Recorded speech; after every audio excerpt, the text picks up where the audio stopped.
Hi, welcome to another McLaren Fans podcast. We've got a massive, quite an electric show tonight. Joining us, as always, Andy Robinson. Say hello, Andy. Hello, Andy. All right. And we've got a special guest. We've got a big McLaren fan on this week. It's Amy J from Twitter, if you follow her. That's Say me. hello, Yeah. Amy. Hi, both. Hi, everyone. Hello. All right. And just noticing when you were setting up there, Amy, you've got a bit of a rather special flag there behind you. Do you want to just show everybody it? Yeah, quickly change my background, especially for you. Yeah, can you see that Oh, there? look at that. Triple Yeah. crown. I'm That's proud of amazing. that flag. Did you get that made yourself?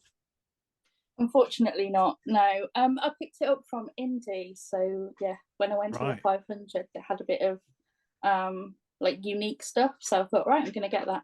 It's not available on the shop. Excellent. That's what I like to see. A few years ago, I went to the Japanese Grand Prix, and it was when we'd first gone back to Honda, and there were so many like things that you would just not get on the McLaren store over there. So obviously, I bought all of them. And another second place today. Are you getting back? Right. I think we had a little bit of Martin Brundle there for a minute. He's not really on the podcast, but there we go. Sorry, that was totally me. I was on the F1 app trying to figure out tyre strategies from Lando. I thought I'd left Now TV on from when we watched the race. I was cheating getting the tyre strategies up. Right. Maybe I should ask Martin Brundle if he can come on the podcast one day. That would be good. Yeah. Well, what we're going to kick off with is a little slightly different to what we normally do, because normally we're quite F1 focused, but this weekend we all went to Formula E, didn't we? We did, and it was awesome. Now, I've got to admit, it was a very late decision for me. And I was kind of press ganged into it a little bit. If you've listened to the podcast in the past, you'll have known that Sarah and yourself, Andy, have both desperately tried to convert me to the world of Formula E. And I've always said, well, if McLaren enter, I'll have a watch of it. And it didn't quite grip me. But I've got to say, going to the actual race itself is a whole nother matter. And there's two good reasons for that. And neither of them to do with the race or the cars on the track. So it did still feel a little bit to me like a big scale electrics. However, the racing was really good. I did enjoy it. It was very close. There was a lot of good battles to watch. And it was a good setup and a good track. So I was very happy with that. But the two things that stood out for me, one of them which F1 can learn a hell of a lot from Formula E about. The first one was, it was great to meet other McLaren fans there. There was quite a few of us. Amy was there as well. We had a big group photo. Yeah. Andy, you were there with your folks, weren't you? So that's the kind of first sort of point that I wanted to cover. And the second one is really sort of the fan engagement. How amazing was that? I believe there was a pit walk every day. And not only that, the drivers were out signing cards. With no bother at all. People were getting photos with them. They were getting some gifts off them. There were a few fans that were allowed behind the ropes to have a picture taken next to the cars. There was so much engagement from everyone that was in the team that it was actually really refreshing. And it made me think back to when I first started going to the sort of Formula One races. It was very much like that. And we've lost it. And it was only until I went to the FE that I realised that that's disappeared from the F1 weekend. Whether that's just because it's grown and grown and grown. Yeah. So really, I loved it. I really enjoyed it. I will go back again next year as long as everyone else goes. And we can have a good day out, meet everybody. But this time what I might do is try and sit next to some people that I actually know. We could see you, Andy. Random guys that were really drinking for England.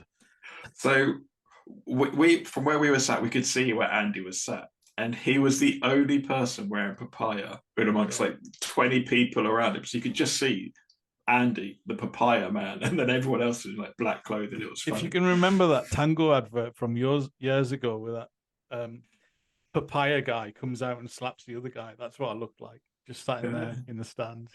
It was cool. Totally agree.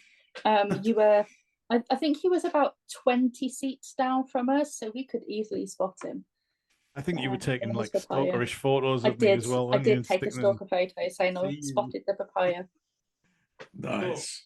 Cool. There you go. So the pit lane walk though, like we got to XL Centre, got our tickets for the pit lane walk, and we got on the pit lane walk, which was awesome. We got it was a bit of a queue to get in, but then you got in and you got to see the team. You got to talk to Jake and to Rene. They signed as much as we could throw at them, and then they posed for photos of so many people. It was a lovely thing to do, and it cost us nothing.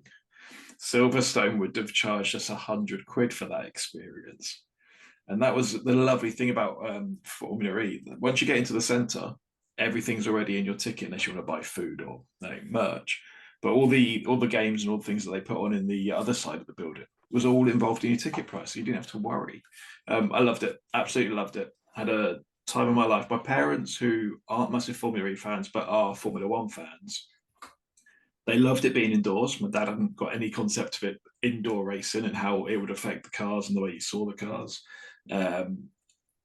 They totally bought into the whole event in one day. So practice, qualifying, race, everything was a single day. Absolutely loved it. So you only had to go for the Saturday. We only went Saturday. Andy, I think you went Saturday as well, didn't you? Yeah. And right. Amy, you went Saturday and Sunday. I was there both days, yeah. Yeah, I loved it. We went last year as well, and it is brilliant. I'd go again next year without even a heart. Yeah, I will as well. Amy, so you went both days. I did, yeah. Just out of interest, what was there much different on the days between it, or was it the same sort of format over both of the days? It was exactly the same format. The only difference probably was the like the entertainment, because there were concerts between I think it was qualifying in the race, for example. But apart from that, the experience that you got on the Saturday was replicated on the Sunday. For me, there were just a few more. There were different people there, so I kind of mingled with different people on both days. But yeah, it was amazing.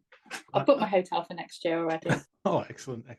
I believe you went on Sunday it rained, didn't it? Yes. How did that rain delay go down? Like, was it explained? How was it talked to? Yeah, so it was explained, but I think it was for us being there as fans, and particularly as you'll remember it being indoor, and unless you're actively trying to find out, you've got no idea that it's raining.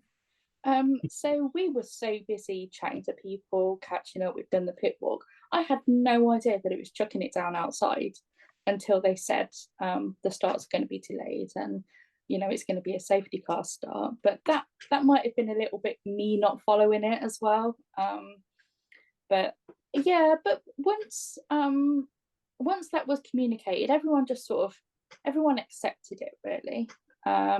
We did start worrying about trains home and that type of thing. But it was fine. There was some interesting interviews with the crowds, etc. But that was okay. Yeah, and I believe you were saying that you went on your own. So you I did. It's a little bit like myself. You're at the sort of mercy of meeting other fans there now.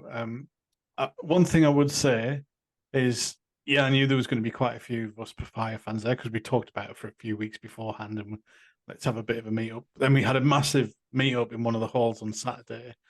I think you did something similar on the Sunday as well. And that was great to meet other fans, people that you've talked to on Twitter for years. So I've talked to Gem on Twitter for years. Never met her because she lives the other side of the country to me, and we, maybe she hadn't been to Silverstone when I'd been, etc., things like that. So it's a great sort of thing to meet people like that. but also it felt like you could just go and talk to anyone. One thing I did notice was, once again, that it was even though I know Andy was saying that I was the only one sat in a load of rows in papaya, there was a lot of papaya there. There was a lot of people wearing McLaren colours, Lando Norris t-shirts, but also wearing the Formula E. And let me hope I get this pronounced right. The Neom McLaren tops. That's the one. I'm not sure if that's how you pronounce it, but there you go. No idea. And they were selling a bit of merch there and stuff like that as well, which was quite nice. But yeah, there was people who were there actually, properly supporting the team and stuff like that. And it was great to see. It was fantastic to see. And also, you get people. I think there's is it F1 Bear Doggo? Yes, Kerry. Yeah, gave us a nice little gift, and this is the thing when you meet up with sort of fans, people, bring things along for you, whether it be some Haribo, whether it's a nice little gift like that, or other bits and pieces are always good. So there you go. Yes, enjoyed my strawberry Haribo. Thank you very much. It's all right. Very nice snack. Got to keep the energy up. So yeah, I think anyone out there who's thinking, right, should we go again?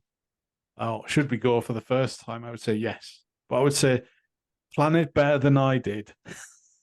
Don't travel the length of the country on the day where there's an actual train strike. And maybe don't buy your ticket 5 weeks beforehand. So but what we did was to book our tickets nearly a year beforehand and our hotel a year beforehand. I've already booked next year's hotel. And we've got into the hotel right by the side of the Excel Centre. And it's reasonably priced because it's a year ahead. And it's a walk. It's a 5-minute walk from the hotel to the Excel Centre. Yeah. If you go in, book it now. Excellent. So maybe we'll do that. Yeah. So one thing I would say is that also on Saturday, Zak Brown was there. And I know that he was hanging around, obviously a few people recognized him and stuff like that. But Andy, we kind of got to meet him, didn't we? We got a lovely touch of a Saturday invite. Yeah, we got told to go to a certain area and meet a certain McLaren employee, and then they walked us around a little bit while we tried to find Zak. And Andy, myself, Sarah, my partner, my parents, and Sarah's husband had, I think, it was about like 15 minutes just talking with Zak. And he wasn't out for a photo opportunity, then running off. He didn't come out and take one photo, say hi, and go. And the things that we got to talk to him about was fan engagement and what we can do for McLaren and how they can do other things to get other people involved in McLaren. And he genuinely cared and genuinely wanted to listen. We talked a little bit about Spa and about Oscar, and Sector 2 was unbelievable for him. But a lot of it was about Formula E and how the McLaren can interact with the fans. And it was, as I say, he didn't just come out for 2 seconds to get a photo with us and then run off. He stood and he chatted and he talked about things. And it was actually his assistant who was dragging him away at the end, not him. And it was lovely. He did take some group pictures of us, which is lovely. And then McLaren actually put them out on their social media feed, which is even nicer. But yeah, just a man that had time for fans. And that was the takeaway from me.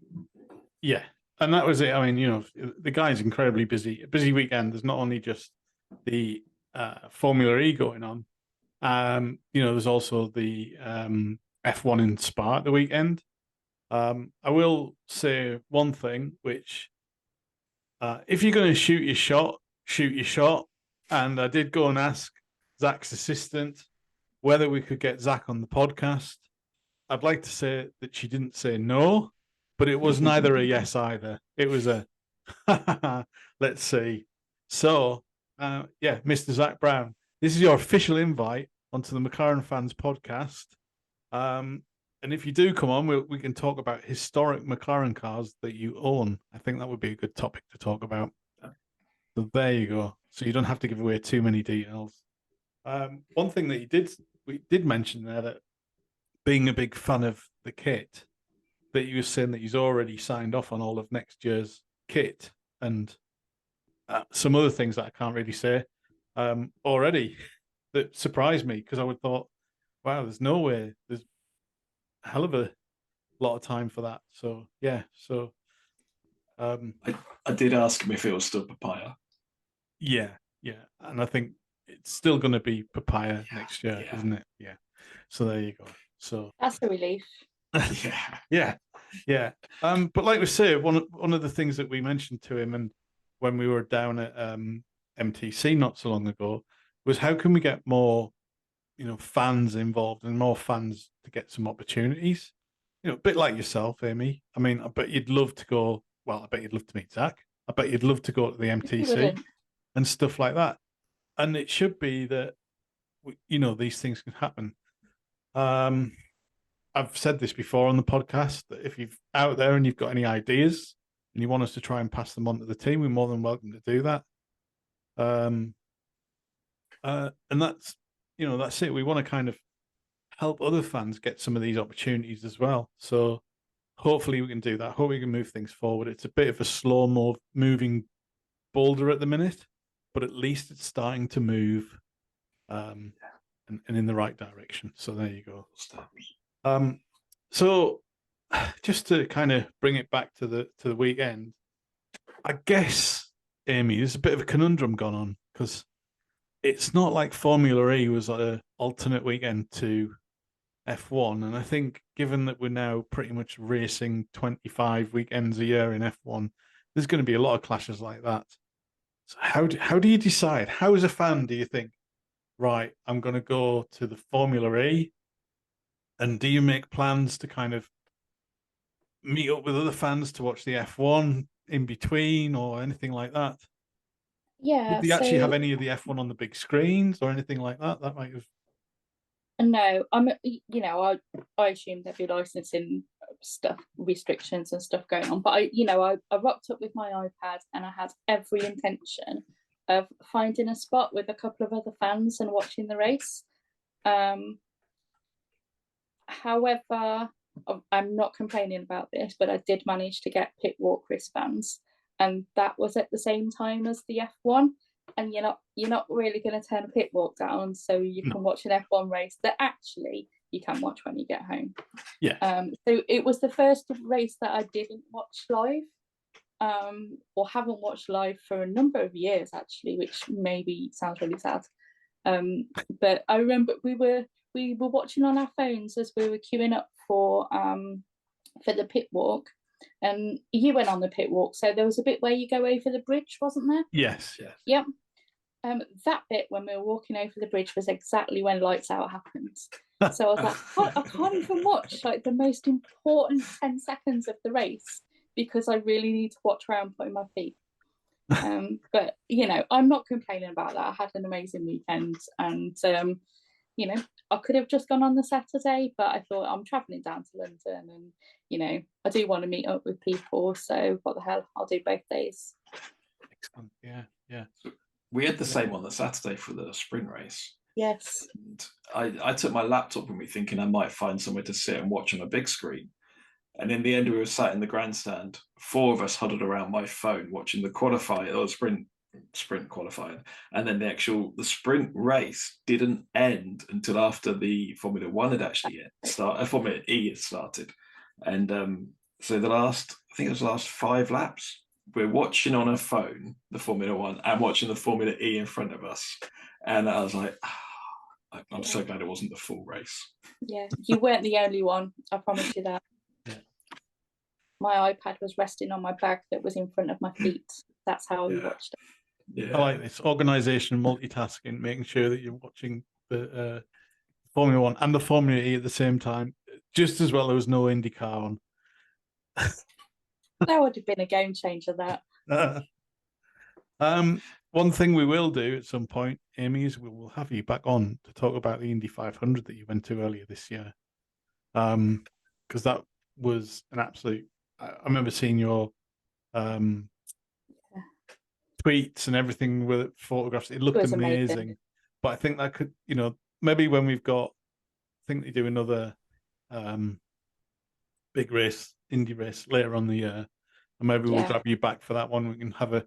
I've got a Kenny and Gino, both quite big Indy fans. So normally we have a big Indy episode at some point in the year. So we might grab you for that one as well, if you don't mind. Yeah, another totally different experience, but we could spend all day talking about that. Yeah. So let's move on to Formula One weekend. And it's just another sprint weekend. And I'm beginning to like the sprints because they are a bit like the Formula E, their own contained one-day thing. So if you had a ticket for the sprint race at Spa and you just had the Saturday ticket, you get to see the whole day of the thing. And I think that's quite good.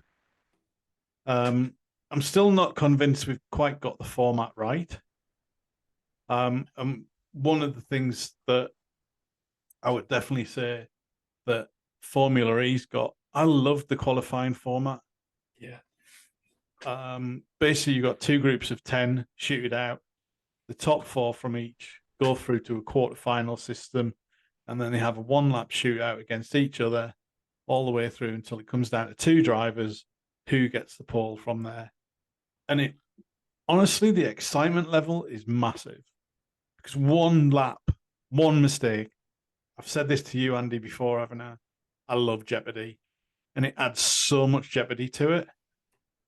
So I know we tried the format of the tyres not so long ago, a couple of races back, the hards, the mediums, and the soft, and they were kind of okay. But I'd love them to try this format as well. Just give it a go for 1 weekend, see what happens, see if it works. And then maybe we could even have a few races next year where they introduce it as a sort of, kind of a gamble, a dice in the air sort of thing. Even just introduce it for a sprint race qualifier. Yeah. They almost steal the Formula E Saturday and put it onto a Formula One Saturday. Yeah. Yeah, that could work. So obviously we did quite well in Oscar getting P2, absolutely made up for the guy. Absolutely. His first Formula One podium with McLaren. Not only that, he held his own out the front for a while. He thought he was going to win it. Gutted for him at the end, but that Red Bull is something else in Max Verstappen's hands. So, finishing second to Verstappen is no mean feat. I certainly couldn't do it. Don't know about you guys. He didn't look out of place when he was leading laps in a Formula One race. Yeah. Everyone's saying the same thing. Zak has chosen the right person. He's had a whole year out of the sport. He's not had a couple of months like Danny Rick has. He's had a whole year out of the sport doing no real racing. And to come into a McLaren at the start of the year that wasn't great. We were 17th, 18th DNFs. We weren't doing brilliantly. So halfway through the year to be leading a race in Formula One in your rookie year, hats off to him. He's finding his feet, and that was just a race and a half. I absolutely loved it. Yeah. What about you? I mean, did you said you managed to catch it? Yeah, well, yeah, like I said, I was sat at our seats watching it. I hadn't caught sprint qualifying though, so I hadn't seen live Oscar get he started P2, didn't he? Yeah, that's right. Yeah. He started P2, so I hadn't seen. I was kind of disappointed we missed that then, having seen Oscar do so well. But that was amazing watching that, and it okay, we always knew that Max was going to overtake him. That's a different race, we won the other race, the race for P2. Oh yeah, it was amazing, and it was so exciting. Yeah, bit gutted the next day, but there was some brave calls going on with those tyres, and I know it wasn't. It's come out later that Sky said there was no gentleman's agreement about it. There was no team agreement, but every team pitted one car, and so half the field were on inters, half the field were on wets, and I love the fact that we took the big risk with Piastri into let's change him straight away, change Lando the next lap. I love that we took the risk of our first car. We didn't take the risk of the second car. Brilliant.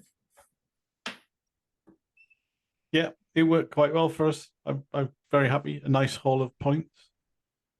And then Sunday, it was like we'd taken 2 different cars to the same track.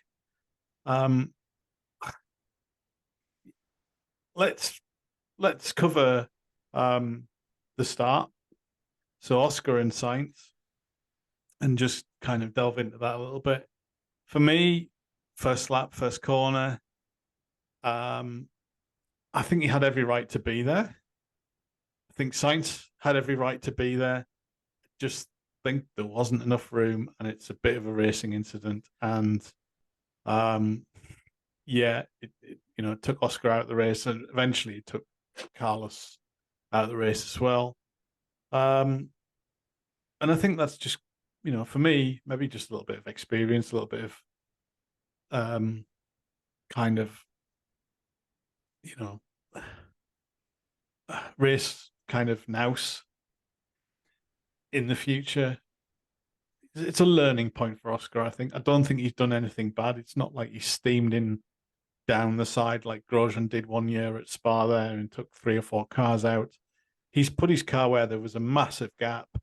Sainz is locked up, had to avoid Lewis, tried to avoid crashing sort of into Oscar, but it's far too late for Oscar to do anything at that point, and basically the whole disappeared, didn't it? So, but he had to go for it. He had to, there's no 2 ways about it. I think it was just so unlucky. Yeah, I think so too. It's just one of those things. Another day, they both would have gotten through unscathed. Wheel to wheel rather than wheel to side pod would have been fine. Yeah, just I gave him so much credit for going for it. He's not intimidated. There's a gap. That's my gap. I'm having it. Yeah. Unlucky. It happens. Yeah. Yep. And yeah, I think was it suspension damage that put him out in the end? Yeah, I think you mentioned what it was. He was wonky, wasn't steering. Oh, it was steering. Yeah, there was a photo of him driving straight with the wheel in the hand. It's very much like my normal F1 gaming F1 style as well. Yeah. So, we weren't off to the greatest of starts, and then kind of Lando just starts going massively backwards, and I'm thinking, oh God, there's something wrong with that car. There's something wrong with it. What on earth's going on?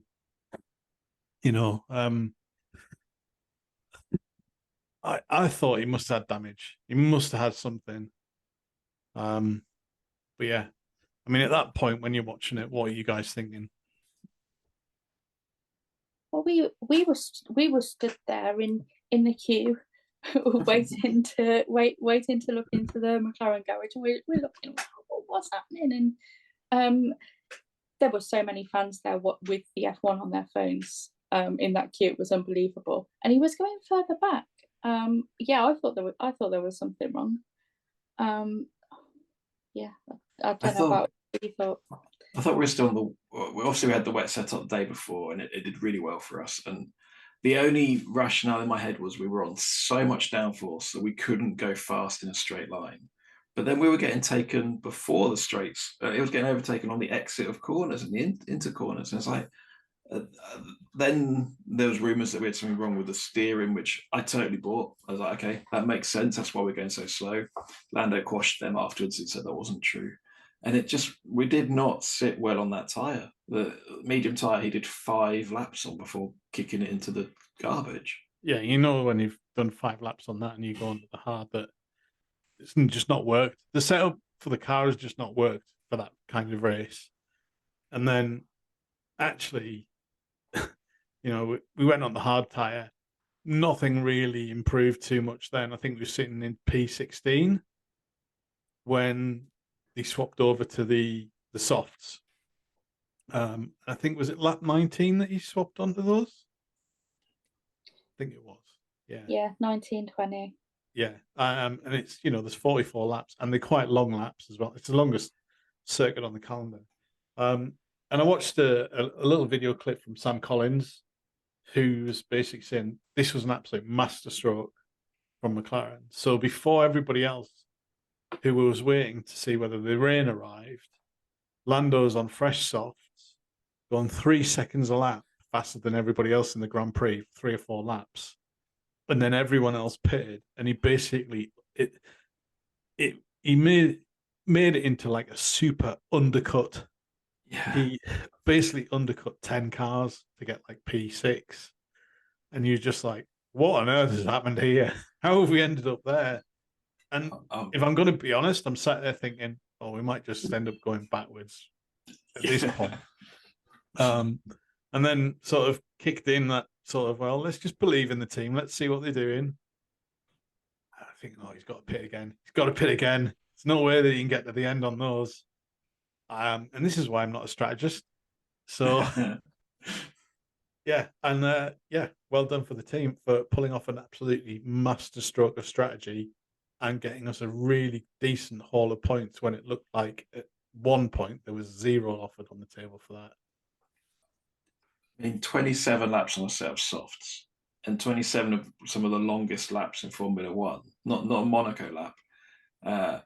And when the rain came and he was absolutely bossing it, and he was taking 3 seconds off of everyone, I was like, why have we changed onto a soft when the rain's coming? Surely we go straight, we wait 4 or 5 laps, go on to the Inter. And then he absolutely killed it. And I was like you, Andy, that's why I'm not a strategist. Yeah. But do you know, I'm so impressed that they managed to get that recovery though. That it was clearly awful, totally the wrong setup. Even they seemed to go backwards on the hard tyre. Someone somewhere in that team had the foresight to do that, and I only watched it about like a couple of hours ago. I was saying to my partner, "Are you sure he doesn't pit again? This doesn't make any sense." Yeah. Yeah.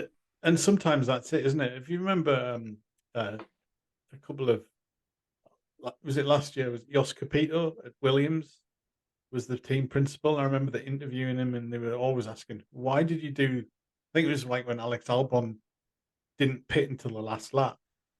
And he said, well, because if we don't try something drastically different to anyone else, we'll end up where we are. So it seems like what we've done is we've just gone, right, let's roll the dice. Let's just do something completely wacky, see where we get. And it worked out. It worked out massively for us. So,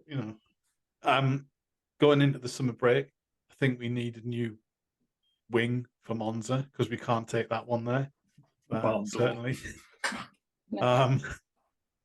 And yeah, kind of, if anything, it's showing up a big weakness in the car that we've got time to fix. So we've got the budget though. We've spent a lot of budget on our last update. Yeah, but I think this is going to be crucial for a lot of races coming up. So yeah. It's lovely to see Zak made the trip out to Spa after being in London on the Saturday. Yeah. Well, he's a busy man, isn't he? He is, yeah. I bet he didn't drive. Yeah, busy man, but he might have time to come on the podcast. Who knows? Superhuman, so you never know. Yeah, exactly. Right. There you go. So I've really just kind of got one more thing to do. So really, were you at the Formula E the weekend? Yes. If you were, I saw you. You know it was. You were. I definitely saw you. I definitely saw Amy as well. Did you pick up or get given one of our little McLaren Fancast cards with a QR code on?